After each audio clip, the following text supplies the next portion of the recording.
अस्सलाम वालेकुम, नमस्कार, जय हिंद। आज का ये सब्जेक्ट जो सबसे ज्यादा इम्पोर्टेंट था कि मैं प्रेस कॉन्फ्रेंस रखूं, आप लोगों को मैंने इनवाइट किया कि आप लोग आइए, ऐसी कोई बातें जो देश में हमारे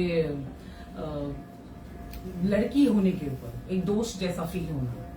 पता है, मैंने फाउंडेशन बचपन में ही सोच लिया था कि I am going to run a foundation, because एक ऐसी संस्था जो लोकहित के लिए काम करे और वुमेन एंड चाइल्ड सेफ्टी के लिए काम करे। तो we are working for women and child safety.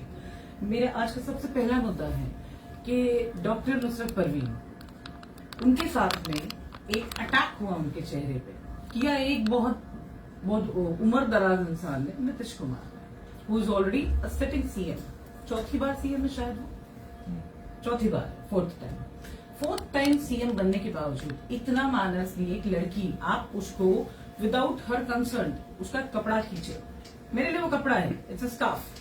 मैं उसे हिजाब मेंशन करके, हिजाब बता के उसको कम्युनिटी को बिलोंग करती हुई चीज दिखाना जरूरी है। वो लड़की मुस्लिम है, वो अगर वो हिंदू होती, क्रिश्चियन होती, any other caste, the woman is woman, without her concern उसका स्कार्फ को खींच के उसको घुमाना, इंटेंशनली एक मर्द को, किसी भी औरत को इस तरीके के छूने की परमिशन हमारा संविधान नहीं देता है। डॉक्टर बाबा साहेब अम्बेडकर ने संविधान लिखा तो इक्वालिटी लिखी और जेंडर कास्ट डिस्क्रिमिनेशन को फिनिश किया। लेकिन इस तरीके की चीजें कि किसी लड़की का स्कार्फ खींचा जाता है, उसको वुमेन मॉडेस्टी हर्ट किया जाता है, उसको निर्लज किया जाता है, she feel ashamed for it, उसको कितनी तकलीफ पहुंची होगी लड़की को, देन उस गलती को, उस गुस्ताखी को और एक बड़ा बुजुर्ग कंटिन्यू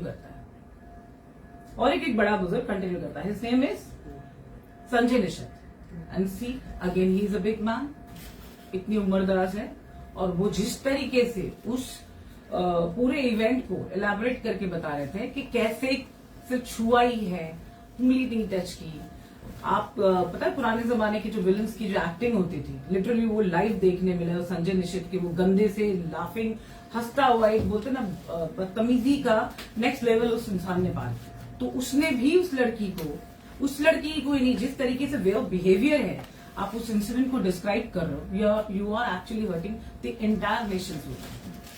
तो my please is to my CM, अगर नीतीश कुमार को देखना है कि सीएम कैसा होना चाहिए, हमारे सीएम साहब सीएम देवेंद्र फडणवीस। अब देखो, मैं मेरे करियर में I am very blunt, you know me since ages, जो सच होगा वो मैं बोलूंगी, जो सही होगा मैं बिल्कुल बोलूंगी, जो गलत होगा उसके लिए भी जरूर बोलूंगी। आप हमारे सीएम साहब के नीतीश कुमार सीखो। ये पूरे करियर में मैंने आज तक उस व्यक्ति का व्यक्तिगत रूप पर एक भी बार किसी भी औरत को बेइज्जती करता हुआ, इंसल्ट करता हुआ, हर्ट करता हुआ मैंने आज तक नहीं देखा। We should come and learn by our CM. So my submission I have done against Nitish Kumar, bracket में सीएम, वो पहले एक मर्द है, सीएम बाद में, वो पहले एक मर्द है। आप मेरा सबमिशन का कॉपी आपको मिल जाएगी। Second is Sanjay Nishad and again a bracket में एमपी, बिकॉज वो भी पहले एक मर्द है। वो आके कोर्ट में साबित करे कि ये उनका जो एक्ट था ये एडजस्टेबल था, कोर्ट इसको मानता है और इसको माफी देता है, तो मुझे कोई प्रॉब्लम नहीं।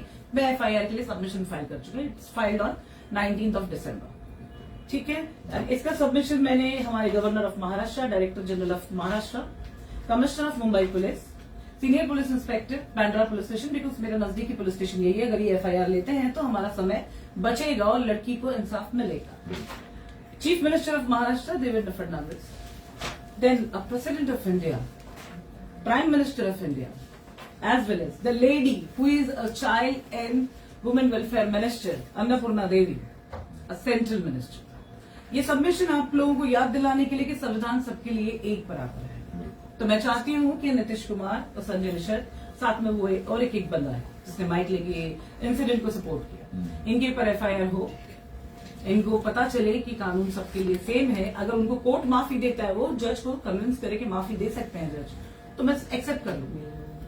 अगर पुलिस स्टेशन में एफआईआर नहीं होता है तो आप सब जानते हैं, कोर्ट रूम्स आर ओपन, आप मुझे भी अच्छी तरह जानते हैं, I will go with a private case there, but मैं छोड़ूंगी। This is not something easy. एक लड़की के स्कार्फ को पकड़ के जबरन खींचना, तुम्हारी मर्जी से उसकी बेइज्जती करना, दूसरे मर्दों का उस इंसिडेंट को निर्लजता से सपोर्ट करना, you deserve FIR, you deserve a case register against you. ये फर्स्ट मैटर ना, तो उसमें कंटिन्यू करने का सवाल करना है मुझे, इसी रिगार्डिंग। हाँ मुझे कंटिन्यू करते हैं। Yes please. या शबनम जी, जैसे कि आपने अभी जैसे ही मुख्यमंत्री नीतीश कुमार जी ने जो मुस्लिम महिला का हिजाब खींचा है, उसके अगेंस्ट आपने कंप्लेंट की है, तो मुझे आपको ये पूछना है कि आईपीएस और आईएएस इस रैंक में भी, इस महक में भी पुलिस है, सॉरी मुस्लिम है, तो क्या नहीं लगता आपको, लगता है कि जो सेंटर में बैठे हुए पावरफुल लोग इन चीजों को, पुलिस को या जो आईएएस ऑफिसर बैठे हैं इनको नजरअंदाज करने के लिए प्रेशराइज कर रहे हैं? क्या आपको नहीं लगता है कि जो बुलडोजर बाबा जो मुसलमान लोगों के घर पे ही चलाया जा रहा है, क्या लगता है कि इनको प्रेशराइज किया जाए कि कोई कार्रवाई ना हो? आप इसके बारे में क्या कहना चाहेंगे? फिर ऐसा होगा कि मैं कहूंगी तो फिर मैं बदनाम ज्यादा हो जाऊंगी। कहने से अच्छा मैं करके दिखाने पे बिलीव करती हूँ। अगर हमारा सिस्टम इसकी देखो, तुम्हें भी पता है, मुझे भी पता है कि बुलडोजर गरीबों के घर चल रहे हैं, माइनॉरिटीज के घर चल रहे हैं, बुलडोजर उन क्रिमिनल्स के घर नहीं चल रहे हैं जहां पे चलना चाहिए। दुविधा की बात यही है। और हमारी सिस्टम में अभी ऐसा हो गया कि अगर आप बोलोगे तो आपको 2-4 केस बना के बिजी कर देंगे। आप अपने ही केसेस में बिजी रहो, अपने ही जिस केस में आप कभी भी कन्विक्ट नहीं होने वाले हो, क्योंकि आपने वैसा कोई क्राइम किया ही नहीं है। ठीक है, मेरा बोलना इतना तीखा लगता, पता नहीं कि अभी मेरे पर दुआ तावीज भी करवाने लगे, गला ही ठीक नहीं रहता है कि कुछ बोल पाऊं। अभी मुझे इसने अपडेट किया, मुझे लगता है कि ना कुछ जादू मंत्र करवा रहे कि तुम बोलो ही नहीं। समझ आई बात? कंप्लेंट डालने के बाद भी अगर पुलिस कार्रवाई नहीं करती तो आपका अगला कदम क्या है? अगला कदम, कोर्ट रूम्स आर ओपन और संविधान सबके लिए सेम है। As I mention, our beloved Baba Saheb Ambedkar written a संविधान इक्वल फॉर एवरीवन। तो कोर्ट रूम्स आर ओपन। अगर एफआईआर मुंबई पुलिस करती है, I will appreciate with the heart of welcome वो हार्ट, क्योंकि हमारी मुंबई पुलिस बहुत स्ट्रांग है, झुकती नहीं है। You know, I love them for this. तो मुंबई पुलिस लेती है एफआईआर तो बहुत अच्छी बात है, क्योंकि डिपार्टमेंट में भी औरतें हैं, डॉक्टर्स हैं औरतें, वकील हैं औरतें, सोशल वर्कर्स हैं, माएं हैं, बहनें हैं। कितनी आप देखो, इवन बीजेपी पार्टी की खुद महिला जो भी हैं उनके politicians, even they are opposing it कि this is wrong and this is absolutely wrong.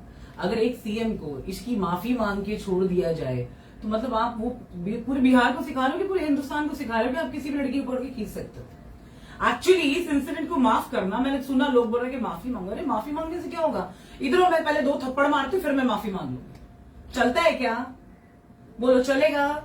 मैं 2 लाफे मेरी मजबूत बजाऊंगी। पहले मेरे थप्पड़ तो सबको पता ही होंगे, देखे होंगे, तो 2 थप्पड़ मेरे खा ले हुए, लास्ट में मैं भी माफी मांग लूंगी। क्या दिक्कत की बात है ना? जैसे कि अभी आपने आवाज उठाई है, लेकिन बाकी भी राज्यों में एमपी एमएलए मुसलमान कम्युनिटी से बिलोंग करते हैं, उन्होंने तो आवाज नहीं उठाई है। देखो, उनकी मर्जी, 5 उंगलियां एक बराबर नहीं होती। मैं हमेशा कहती हूँ, हमने बहुत फैक्ट के साथ में जिंदगी को जीना सीखा है और बहुत जमीन से जुड़े हुए लोग हैं हम। मैं उन लोगों के लिए काम करती हूँ जिनकी कोई सुनता नहीं है। तो बेसिकली वो लड़की, डॉक्टर नुसरत परवीन, उसने बिहार स्टेट छोड़ दिया। आपको पता है उस फैमिली को, उस लड़की को ये इंसिडेंट वो लोग कैसा बेयर कर पाए? Can you just imagine this? This is something कि किसी ने इज्जत लूटा नहीं, लेकिन खड़े खड़े पूरी इज्जत उतारती।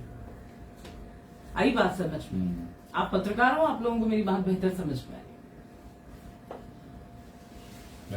Thank you. Yeah.